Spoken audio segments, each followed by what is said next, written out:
Welcome to episode 280 of Sports Geek. On this week's podcast, I chat broadcast, storytelling and streaming with Optus Sports' Richard Bayliss. Welcome to Sports Geek, the podcast built for sports digital and sports business professionals. And now, here's your host who is now using Discord more than Slack, Sean Callanan. Thanks, DJ Joel. Yes, my name is Sean Callanan, and I am using Discord more than Slack. Being in the gaming space, it is the messaging and community platform of gamers. As now someone who is in esports with my own esports team, Gravitas, I am playing around in different Discords and seeing it being used as an engagement platform, and think there is potential for it to be used in the world of sport. As always, you can find me on the internet. SportsGeekHQ.com is where all Sports Geek content podcasts live. You can contact me the old-fashioned way, Sean at SportsGeekHQ.com. Send me a tweet at Sean Callanan or hit up at SportsGeek on most social media channels. Before I get stuck into the podcast, because we're back, had a bit of a break, a little bit of a break during this COVID period. But I have been busy because if you have not noticed, we've been doing the Sports Biz Zoom calls. They have been powering on. We've recently just passed 600 people, 600 attendees that have joined in the Sports Biz Zoom calls. I was doing a little bit of what have we done previously, what have you missed? And here's the episodes, here's the call and the topics that we've done on the calls since my last podcast. We discussed membership and ticketing. We discussed esports and gaming. We had a whole conversation on broadcasts. We had a very popular conversation around the world of sponsorship and how we recoup some of the sponsorship that potentially has been lost with the current lockdowns. We've had a couple of good discussions around grassroots sports. We dove into the world of digital again. And then the last two are very special because they are now available if you want to watch them back. So July 28, 29, we discussed stadiums and venues. And it was a very different discussion from what it was 8 weeks prior. Now with some sports coming back, what does safety look like? How are fans reacting to coming back to stadiums? So those stadiums and venues calls, two of them from the Tuesday night and the Wednesday morning, are both there. And then this week, we discussed redesigning sport in a post-COVID world. So looking at things like resourcing, the way technology might change, and also how sports as a business model, what are some of the business models that need changing? Those are uploading right now. But that's me talking in real time. By the time you listen to this, they're uploaded. Where are they uploaded, you might ask? They are uploaded in the Sports Geek Patreon. So from July 28, we've been recording and making the Sports Biz Zoom calls available for Patreon subscribers. So if you cannot make one of the Sports Biz Zoom calls and you are interested, if you're a patron, you can access them. So thank you very much. I've had a lot of support and a lot of new subscribers. I'm going to spread some of these shout outs over the next couple of episodes. So I'm going to make sure I get to everyone. If I don't get to you, please give me a digital clip across the ear. Send me a note and say, hey, Sean, I'm a patron. I haven't heard my name yet. But I want to shout out to Paul Kelly from SportsLink Travel. Thank you very much. Steve Osborne, Ben Fox, Fiona Green, who generously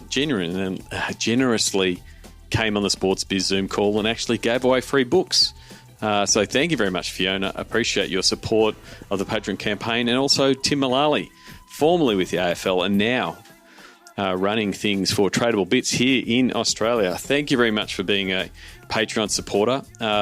You can support personally, as a lot of those people have done, for as little as $4. We've now got a Sports Biz Zoom supporter. If you're a regular attendee to the Sports Biz Zoom, $10 a month, and you can say, I appreciate the effort being put in each week. Or you can be a startup supporter if you've got a startup and want to amplify that and let it be known that you're a supporter of both of Sports Geek, but also looking to get into the space. Or if you're a sports technology business, you can be a silver or gold supporter. Thank you very much to all that have become a supporter and all that have become a supporter after I've made this recording. I really do appreciate it. It does help me keep things ticking along, and pays for things like podcast editing and a few things. So it does definitely help. Now, I want to get stuck in to the podcast for today. In today's episode, I chat with Richard Bayliss. He's a sports journalist and presenter, and now director of sport at Optus Sports, which is a sports OTT service here in Australia, and a little bit more than that. So here is my chat with Richard Bayliss from Optus Sport.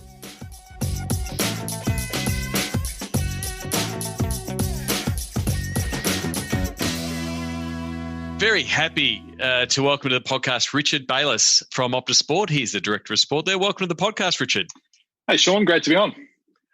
First of all, I want to get stuck in. How did you break into the world of sport? Well, I guess like the majority of us working in the sports industry, just through a supreme love of all things sport, from a variety of sports growing up, and having studied at university myself at Charles Sturt University in Bathurst, country in South Wales, and to be honest, I don't know what else I would have really done if it wasn't sports related. What did you study?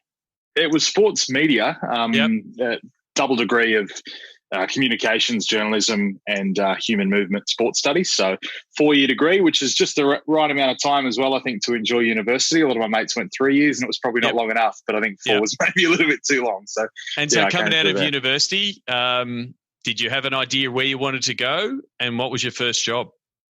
Yeah, I was always broadcast. I've always been passionate about creating video. Even as a kid, I was always experimenting with videos around school, and certainly through university. I was sort of media officer of my rugby club as well, so would film everything and turned it into a bit more of I don't want to use the word professional, but sort of tried to up the stakes a little bit in terms of quality and try new things and experiment. So it was always about majoring in broadcast and finding a way into that through the commercials in Sydney.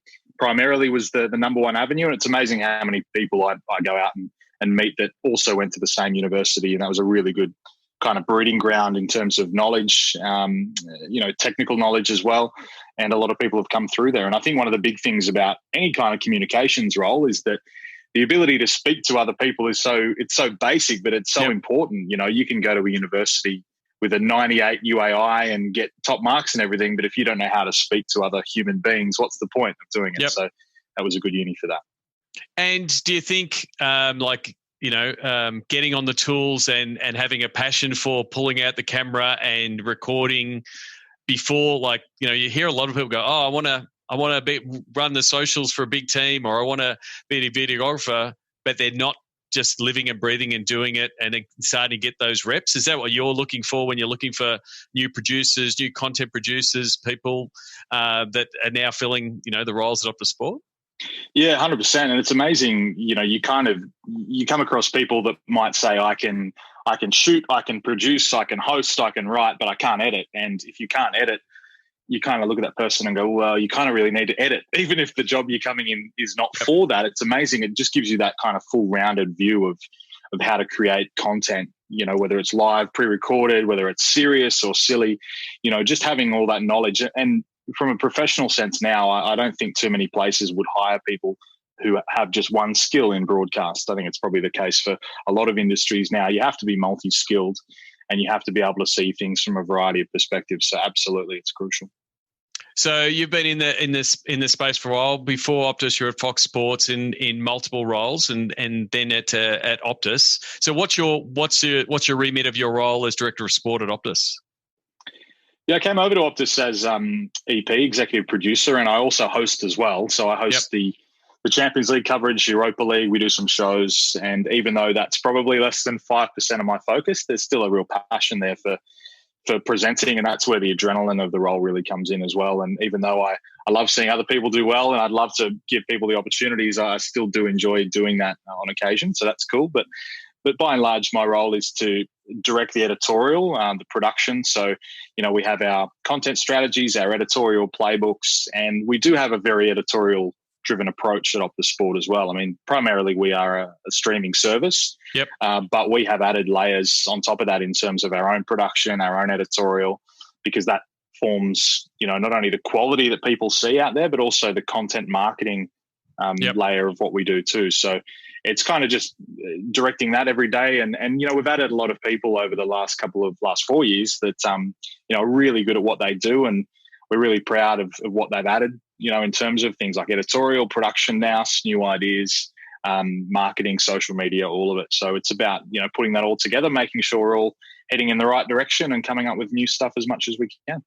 So how has that changed, like from your early days when you're at a broadcaster and it was what was inside the screen and what was being shown on the big screen as a broadcaster, and now you've got all these extra layers of, well, we've got to produce that show, but then what is it going to look like on social that draws the people in, whether they're already a subscriber, or putting it out on social that draws them in and makes them a subscriber? How much are you a broadcaster / marketer now? I think you have to have an awareness of every single point of the process. I think to go back to when I began in broadcasting, social media was kind of on the horizon. It was sort of starting, and I actually happened to be working at Fox Sports News when we first opened a Twitter account, for example, and it was almost not an afterthought, but it was like a tacked on part of broadcasting at that stage, which makes sense because it was new. Yep. Whereas I think by the time Optus Sports started, it was not only was it entrenched in broadcasting, but it was also crucial. It's very much central to what you do because it's about, entertaining, it's about giving people information, but it's also crucial to your marketing. It's old school content marketing. We choose to do it in a very editorial way, but there are promotional ways you can go about it as well.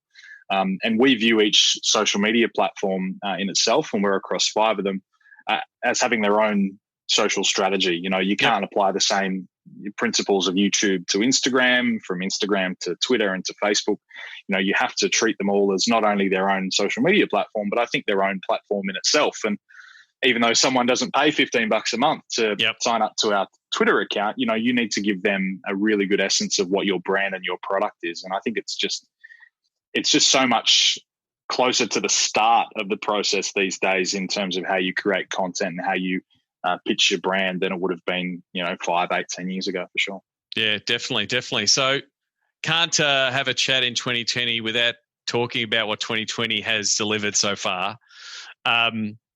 What's it like being a director of sport when sport stops?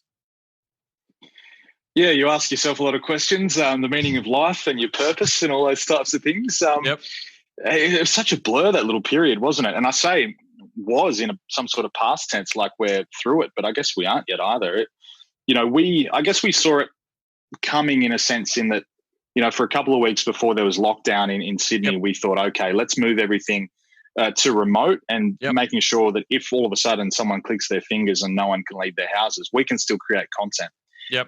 But I guess the key point is that the sport needs to keep going. And for I think a lot of the Australian sports, it was certainly very challenging. I guess one advantage we have, and also one disadvantage in a sense too, is that our sport is all overseas. So, English Premier League, Champions League, Europa League, J-League, the Women's Super League, all of it is overseas. So we're at the whim of the healthcare situation in the UK or in Europe.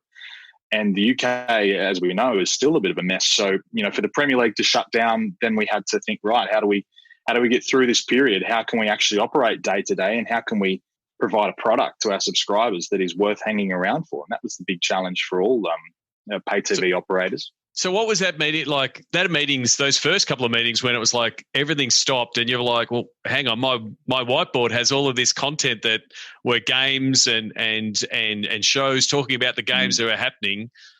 Did you really pretty much just have, well, hang on, that whiteboard is now empty. We've got to fill the next 24 hours. What were those first couple of days when, effectively that the hammer did drop and a lot of the leagues started stopping? What did you start looking? Because it was the same in the sports side. There was a little bit of panic, but then it was like there was a few different ideas that sort of started to come through to produce some content. What was those first couple of meetings like to go, how are we filling the next 24 to 48 hours when nothing is there for that weekend? Yeah, I think number one, our first priority was to be able to ensure that we could edit and create content off-site so that we could remote into the computers within the production environment for a start. So whilst matches were still happening, off feeds, editors could still create mini matches and highlights. We do all that ourselves. So rather than just, dragging and dropping from some sort of service, we had to actually make that stuff from scratch when matches were still happening. So that was the primary thing to be able to tick off. And we've got some really good projects-based guys and innovative people within the team that were able to ensure we could do that from a technology standpoint.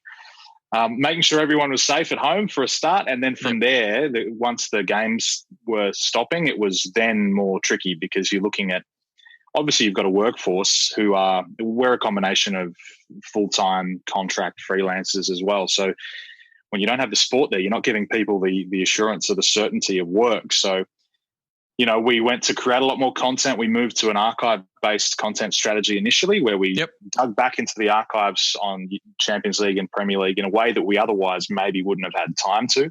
Yep. So we came up with new programming ideas across linear, social and digital, whereby we could put out new ideas with old content, which I know a lot of people did as well. And we created remote studios. We had one in my house, John Aloisi, Michael Bridges and Mark Schwarzer, who's in London. So we do nightly trivia and we do other content records and podcasts and flashbacks and stuff using that setup. So we kind of scrambled once sports stopped, but all the while just praying for it to come back because it's clearly the core of what we do. And that's the reason subscribers will hang around. We made it free, the Optisport product, for a few months, but we're under no illusions that they hang around because of the sport, and everything else we create on top is nice. And it hopefully adds to great coverage, but we just needed the football to come back. The other thing that did happen in that time, there was a lot of discussions between rights holders and broadcasters around what are they getting back, when are they going to get back the sport that they'd paid for, what's it going to look like. Were you part of those discussions to try to say, well, hang on, we've paid for this. When are we getting it? I understand there's a pandemic. Like, were you in some of those discussions? Some of those discussions are certainly internally. We discuss those things a lot, but I let other guys sort of take care of the actual rights discussion. So, sometimes it's good to be at arm's length when it's in that type of situation. But we've got a great relationship with the Premier League, for example. I mean, I think they really, without wanting to pump ourselves up, I think they really appreciate the way we've taken our coverage the last couple of years. And we're, in a sense, a bit of an experiment test bed for how they go about broadcasting partnerships or rights partnerships in the future. So we've got a really good relationship with them. And it was just about having an open dialogue, I think. And, when you're the Premier League, for example, and you've got 200 plus international broadcasters to look after, I don't envy that situation for them. When the Premier League, the biggest league in the world, stops for 3 months, that's a huge commercial, financial headache to overcome. So, whilst we're a key partner for them, I hope to say, that by the same token, they had plenty of people to worry about, not just us. Yeah. And then the other part was, we were also, like, as sports were starting to come back and, there were people, I think it was Bulgaria was one of the soccer nations. Belarus, yeah. Belarus was still playing, and it was like everyone wanting to tune in. Were you also like scouring the world for, is there anywhere that's playing football that we can get on the channel and feed the football starved fans? Yeah, big time. Yeah, absolutely. We announced on April 1st that we had marble racing, but no one seemed to take that particularly seriously.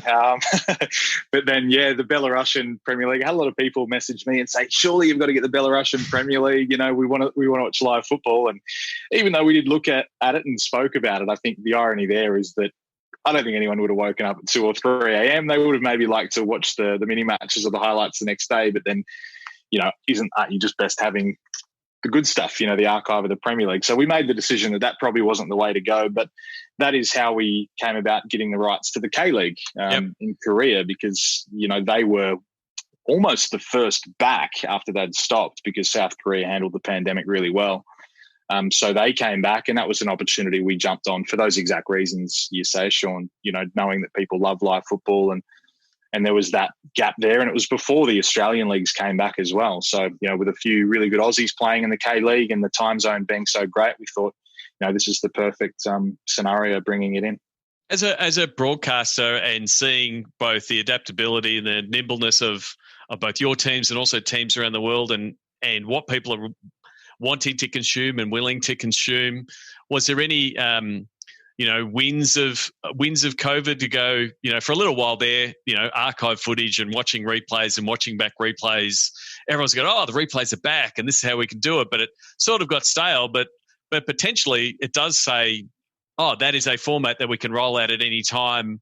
That the rewatching of a big Socceroos game and having all the players involved and getting all the conversation. Do you think some of those things you might still do post-COVID? Yeah, very much so. I think we've learned a lot about the actual, let's call it the back-end production, the things that maybe viewers don't see as much, the how as opposed to the what. I mean, I think that in terms of broadcast infrastructure, there's been a set way of doing things for a number of years. So in this period, a lot of broadcasters have had to think about how to do things not only remotely but super efficiently, and with new technologies and software partners that cut out a few of the middlemen, if you like, and semi-automate the process of making content. So, we experimented with things like trivia, for example.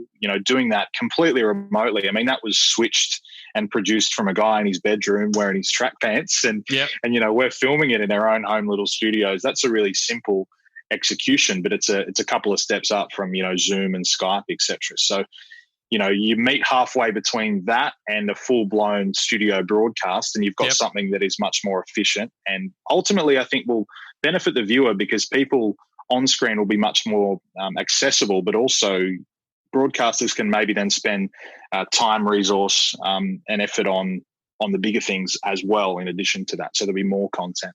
Do you think some of those efficiencies will stay? Like, there's a conversation of flying all the big talent and setting up big sets at every single stadium every time there's a match. When over the last 4 or 5 months, every game's been called off the TV and the talent's been in studio. So there's been this saving of costs.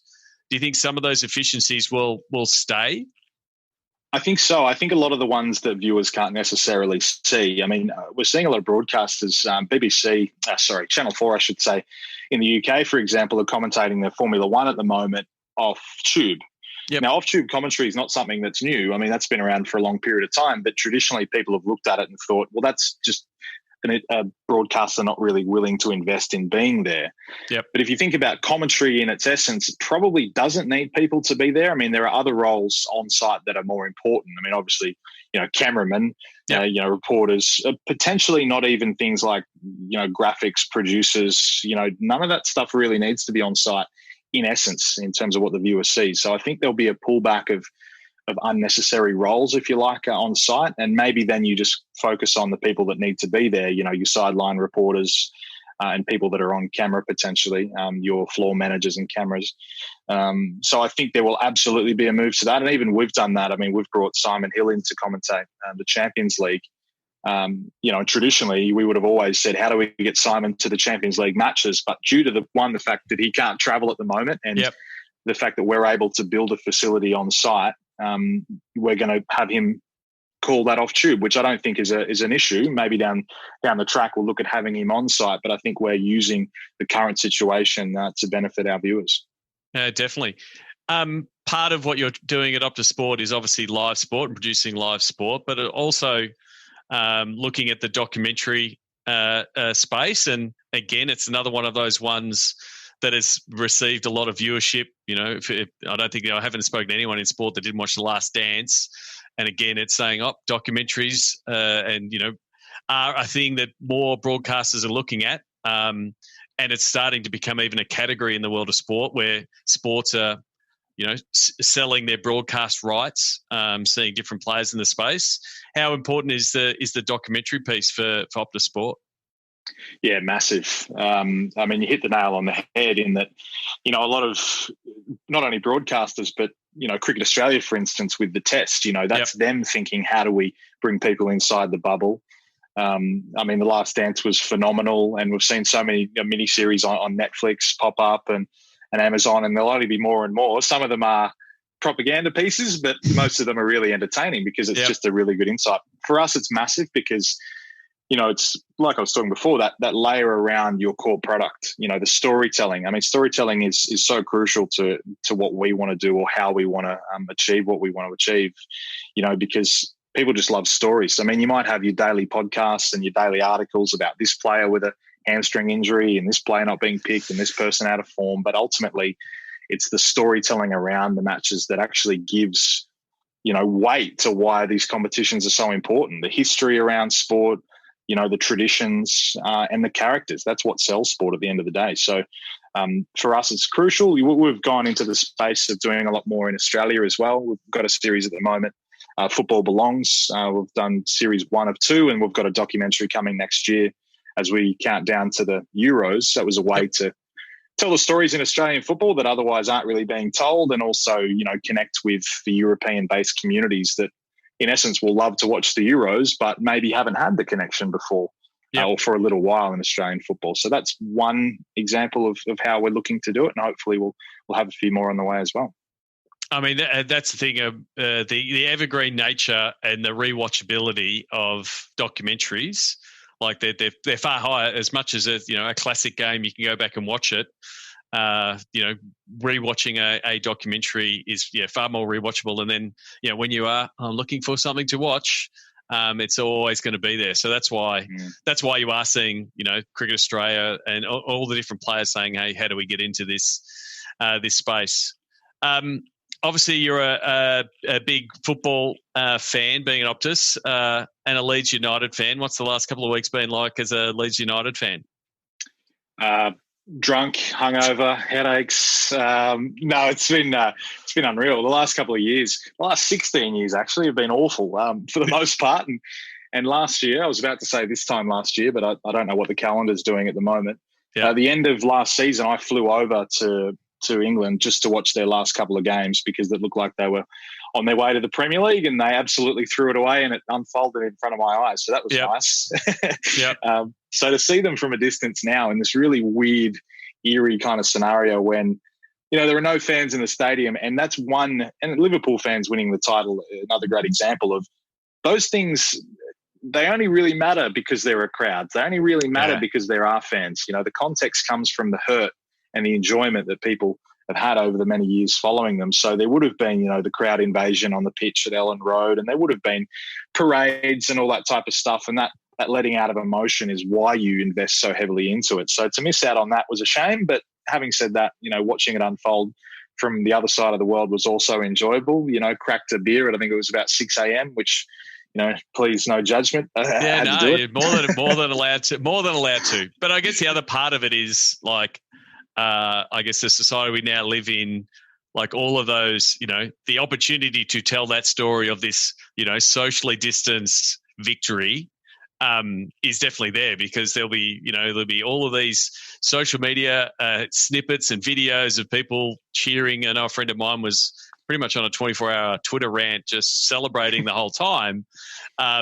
It's like, what does that look like if you, get into that documentary piece and weave into, what does it mean to you? What does it mean to them?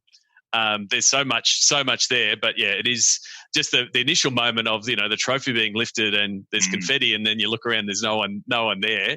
That's a tough one for, I guess, probably I feel more for the players, but also the bleeding heart fans that would be in the stands if they could be.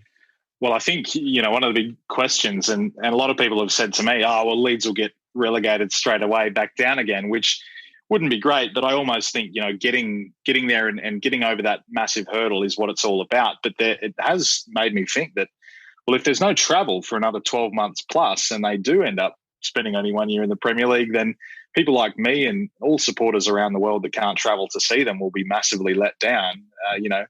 Sport's nothing without the fans. And, as a broadcaster, we'll admit it freely. I mean, the Premier League right now and the Champions League right now, it's not what it should be. There's no doubt about that. And even though there are still great storylines and amazing athletes, the sooner we can get people back, yelling and screaming their heart out inside stadiums, the better for everybody. Yeah, as you do raise a good point on the fans. There has been broadcasters trying to make it sound like and almost trick the brain, whether it be the audio work that's being done to make it sound like there's crowds there. I think Fox Sports News in the baseball have put in digital fans, that sort of like a straight out of Madden game. What's your take on it, both as a football fan but also as a broadcaster? How important is it to try to get, I guess, some of that fan ambience into the broadcast? I think it is really important for a TV product because, as you say, it does trick the brain and it doesn't take too long.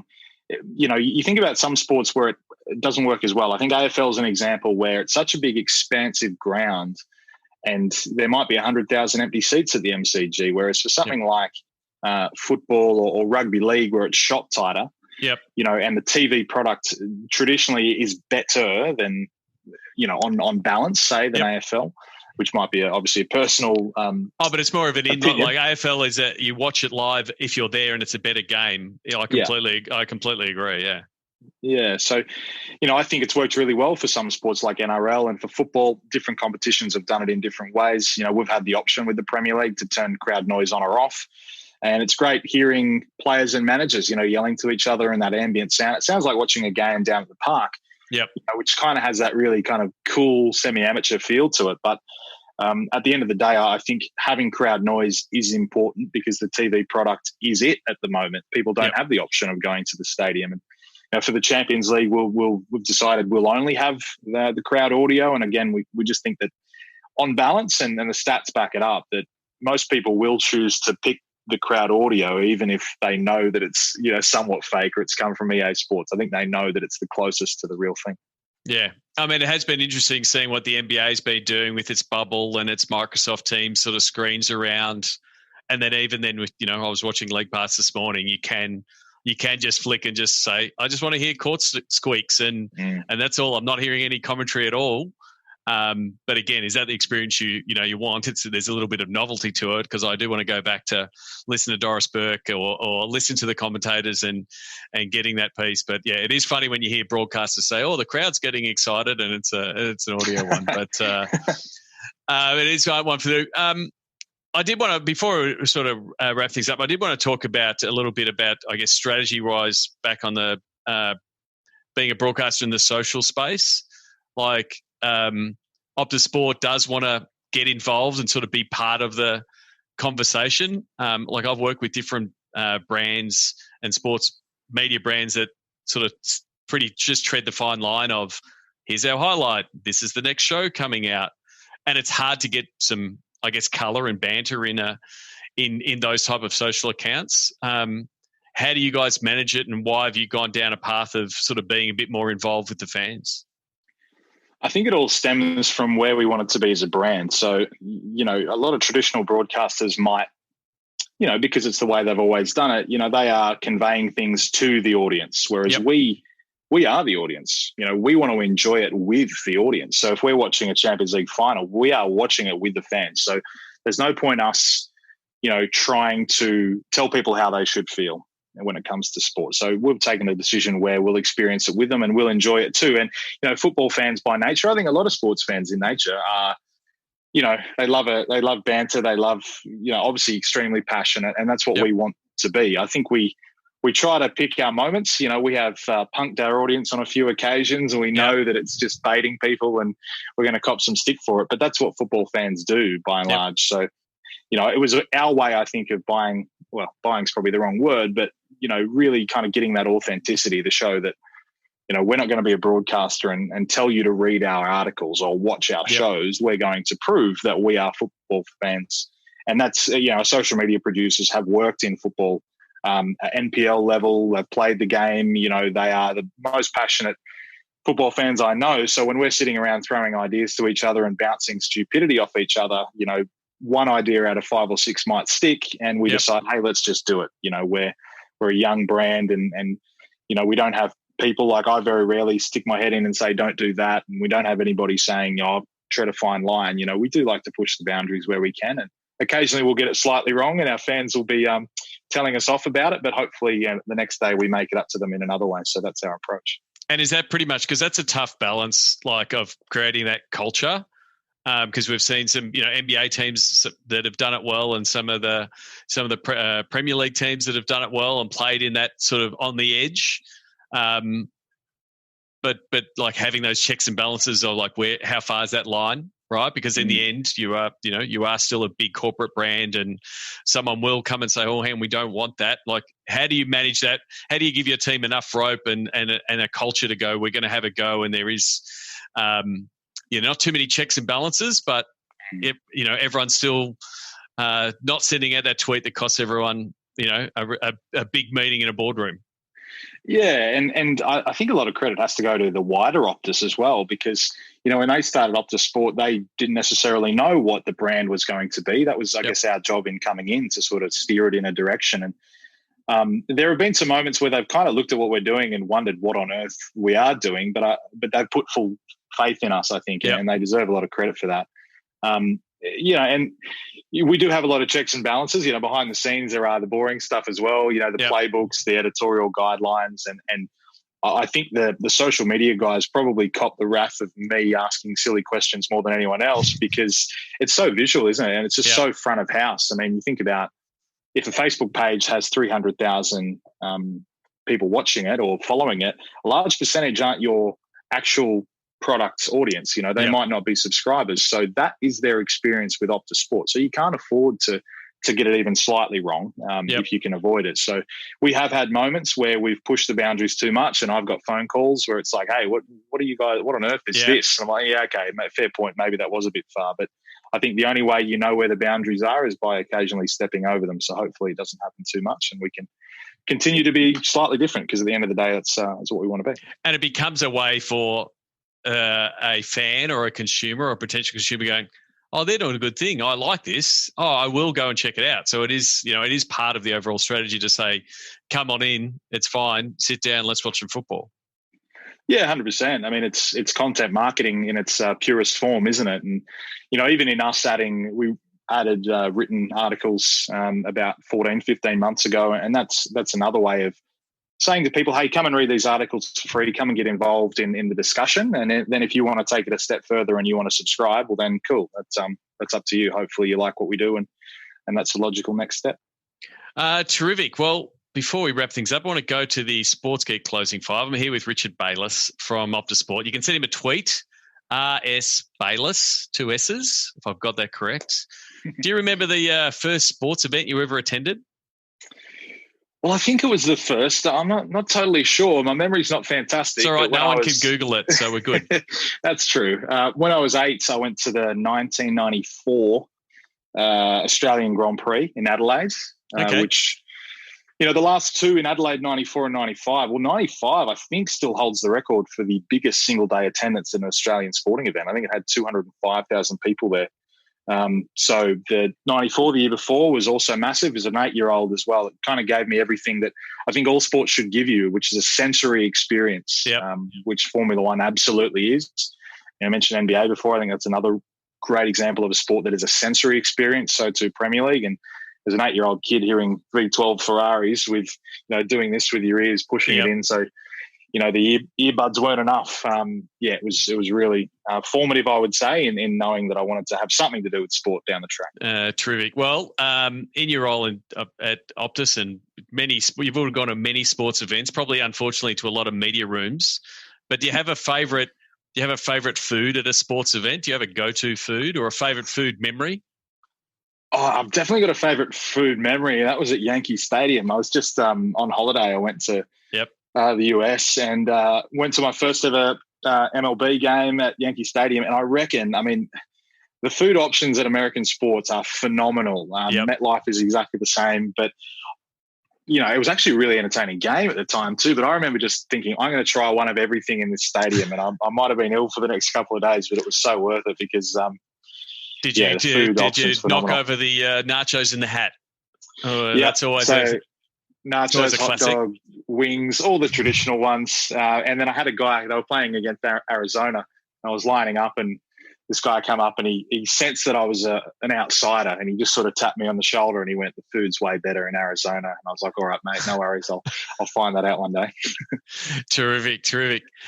What's the first app you open in the morning?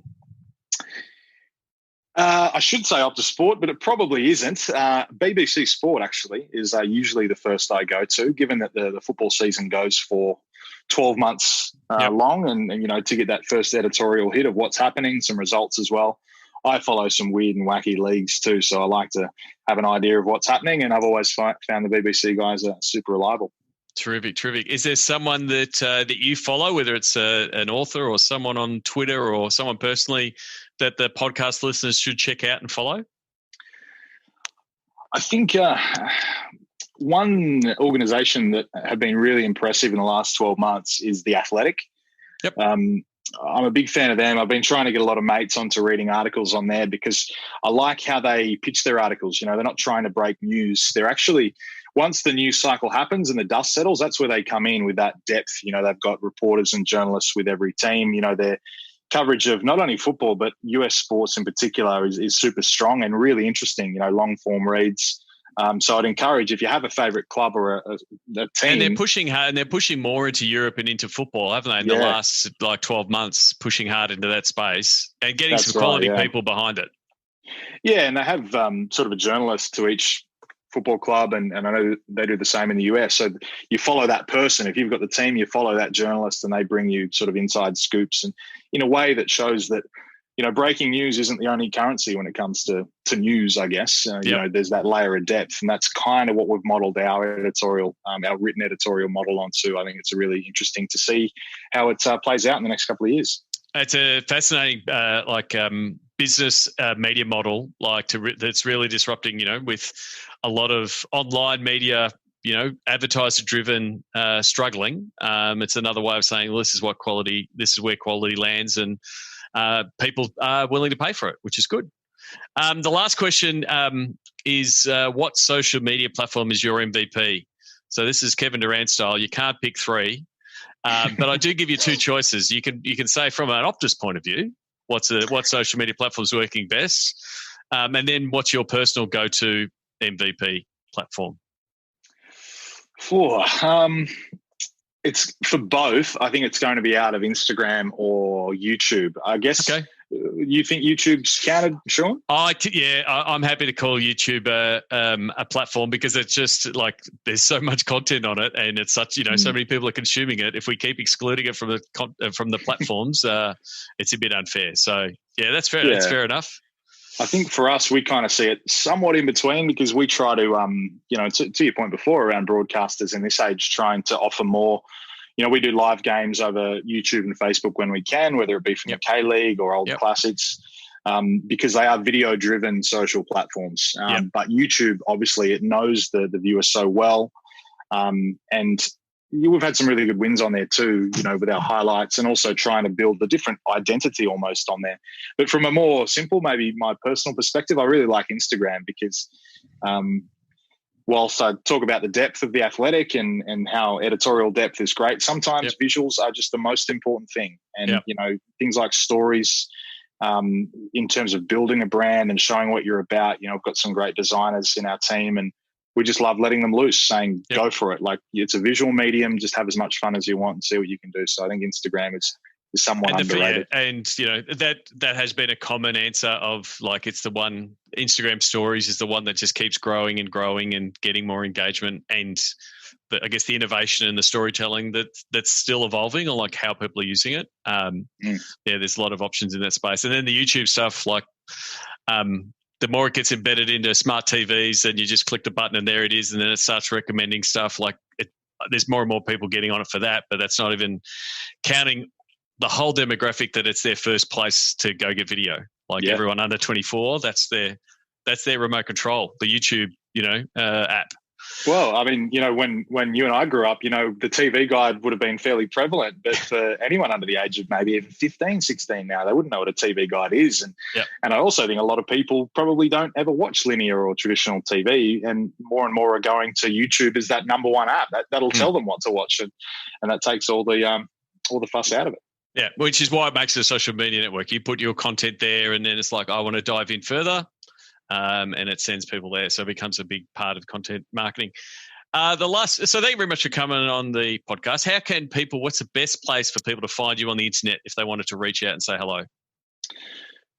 Probably Twitter, I would say, as said, at RS Bayliss. Always really interested to hear from people as what they do and don't like about what we do. I mean, feel free to have a personal dig at me too. That's always fun to read that sort of stuff. There have been periods where I've copped more than others, but it's always great for us to hear what people like. And we actually do try, I know it's a lot of people probably say it, but we do actually try to take a lot on from what our viewers and followers think, particularly those that are invested in the game and they want to see their ideal coverage in Australia. We do take a lot of that feedback on because, like I said before, we we are football fans too, so we try to be as attuned to that as possible. Notoriously known for international listeners. Soccer Twitter in Australia is a strong voice. Yeah. That is a dangerous place to play, if I could say, if you're listening, because it's a very noisy group, but a very passionate group. So there's obviously a lot to mine in there, in taking that feedback, I can imagine. Sometimes I feel like you can think that soccer Twitter is the whole iceberg as opposed to just the tip. But, they are super passionate. And, I will admit freely to you, maybe for the first time in public, Sean, that we have on occasion with certain social posts asked, well, what will this do for soccer Twitter? When you're trying to do a bit of social fishing, because they're just passionate, and you need people like that. And that's the best thing about it. Yeah, terrific. Thank you very much for coming to the podcast. All the best. May the rest of your 2020 be better than the first half of 2020. I really appreciate you coming on the podcast. Cheers, Sean. Really appreciate your time. And, love what you're doing with the pod. And hopefully we'll catch up soon. Cheers.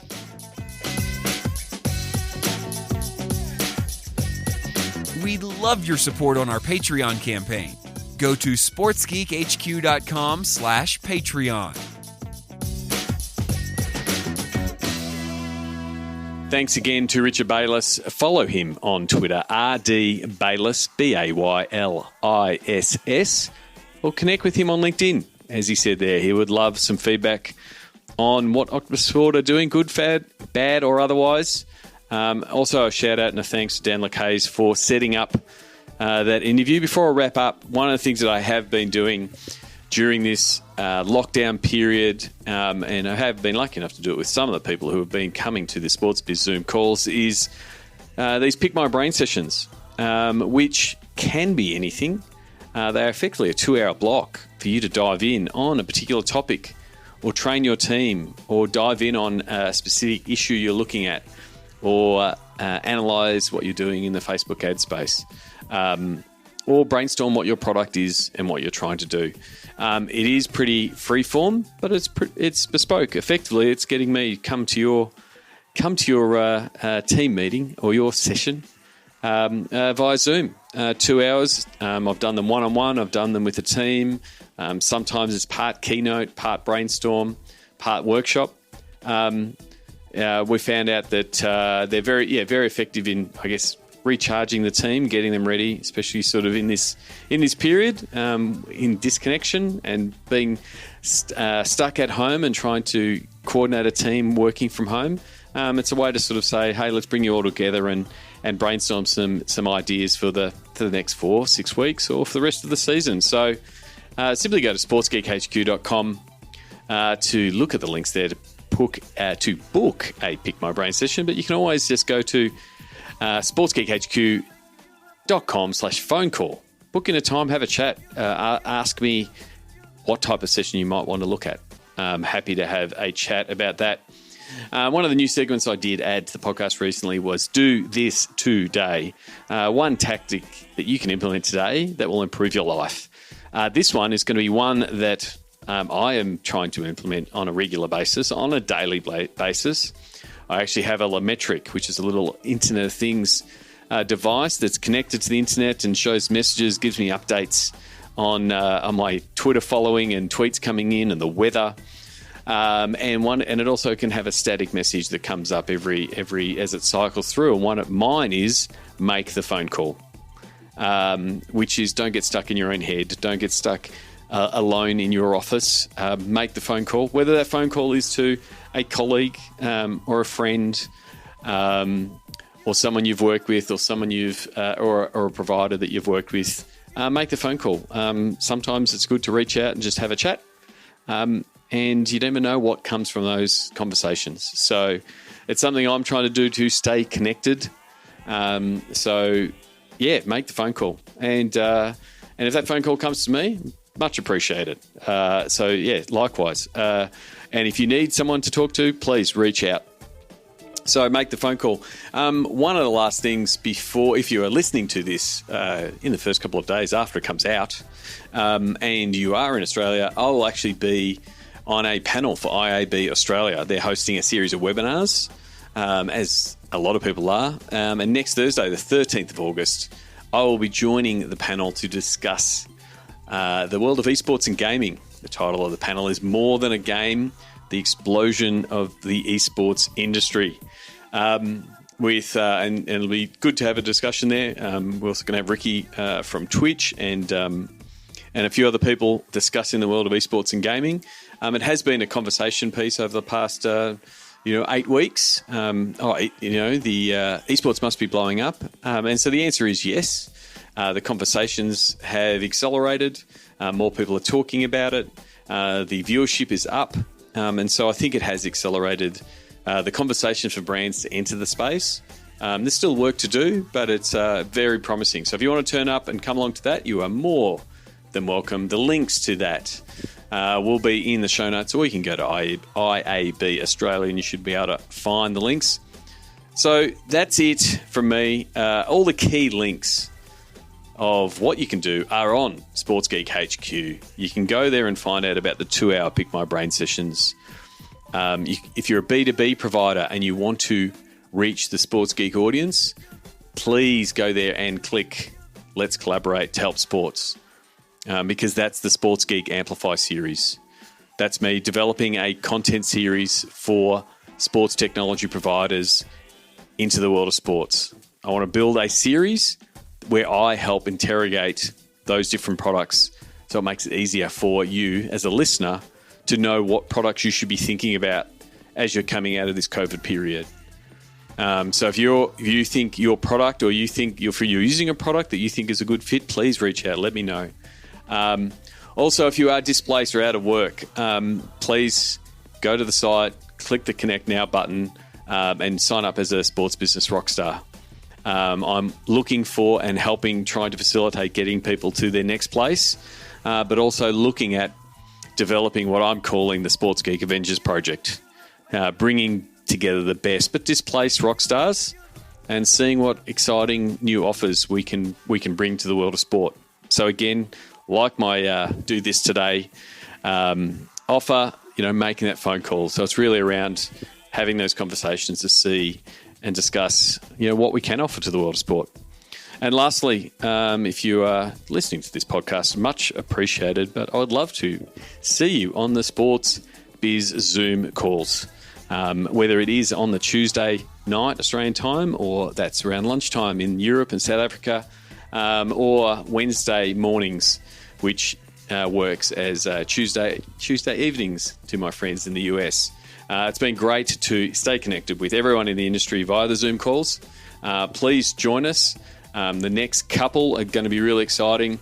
This week, if you're listening to it, connecting sponsors, fans via CRM. And again, remember, if you missed the episode, if you missed the call, as a patron, you can watch the replay. Next week's going to be ticketing in 2021. How many chicks can we get on the seats? How can we plan for that? It's going to be really tough. And then we're going to look at a few different topics: millennials and sports, how we can better connect with millennials. What does sports need to do as a product to better connect? Developing new fan bases, what that means for different people. What new fan bases are you going to tackle? Is it a new global fan base? Is it a new demographic fan base? Is it a new age group fan base? Is it gender-based? Is it community-based? And then September 8-9, we're really going to look a little bit further in the future and say, what's sport going to look like in 2030, 10 years' time? It seems a long way away when you're in the middle of a pandemic, but I think we'll have fun with that one. As always, my goal for 2020 has not changed. I want to execute big things, and so I want to work on big problems. So let's set up that phone call. Go to sportsgeekhq.com/phone call.